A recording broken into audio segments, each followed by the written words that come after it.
Mr. Matthews, I wanted to talk to you about some things that were observed when the district visited your classroom yesterday. Great, I wanted some constructive feedback.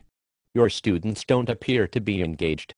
During the observed class, it was noted that many students were taking notes, nodding their heads, and raising their hands. But isn't that student engagement? No. The students were asking questions. That means they didn't understand what you were telling them. They were confused. That's not engagement. Well then, what does student engagement look like?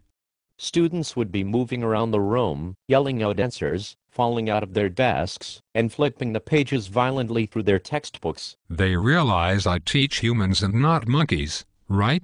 Also, while you were helping a group of students, 3 students in the back corner had their hands raised for 2 minutes. Then they began to talk to one another. It was distracting. You need to circulate around the room better and help all of your students at the same time. But how do I help all of my students at the same time? The suggestion was to tether you to the ceiling, so you have an aerial view of all your students at once. That way you don't miss anyone.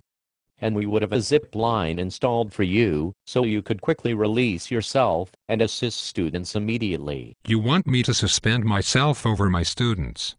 Yes, you would be like Peter Pan. Or God.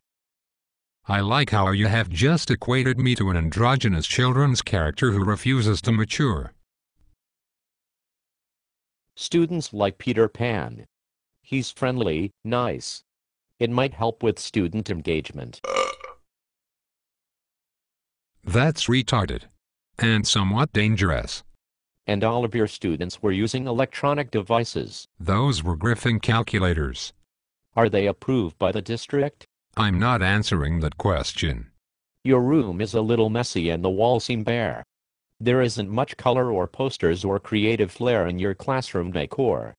You need at least 77 student artifacts, 39 subject-related posters, 21 motivational posters, a set of classroom rules in 3 different languages, 6 word walls, 2 sirens and an active strobe light that runs continuously from 6:30 a.m. to 4:30 p.m. That sounds incredibly distracting. Shouldn't my students be focused on me and what is going on in current lesson? No. Students need to be motivated and stimulated. Stimulated to the point of visual exhaustion, vertigo, mental breakdown and seizures. It's what great teachers do. Interesting. I always thought great teachers thought outside the box, motivated students, built relationships, had passion and desire for their profession and students, and a willingness to do whatever it took to make sure that students experience success. Some window treatments would be nice too. This is giving me a headache. It was observed that your board configuration was a little outdated. I don't change the date every day, but the information is still relevant. We were good. Manned space flight, 2 Mideastern wars and several presidential elections have taken place since you last updated your board. I can see your point. So if I change the date on my board configuration, that's going to change the whole game for my students. That's what the man with the pink tie said. Lastly, it doesn't seem that you are utilizing technology thoroughly. This is a technology academy and we have really great resources available. I use my remote answering systems every day and give my mini lessons on Smartboard. I use my projector daily and I use lots of PowerPoints. Last week my students had a quiz review using an interactive programming system. What else should I be doing? What should it look like when they come into my classroom? It should look like Star Trek. The Jetsons. Spaceballs. These are 21st century classrooms. Students should be using high-tech equipment like differential magnetometers, psychokinetic threshold manipulators, and abacuses. And they need to be responding using psychic information teleportation devices and replicators to remember answers. It's what sets us apart from the other teams.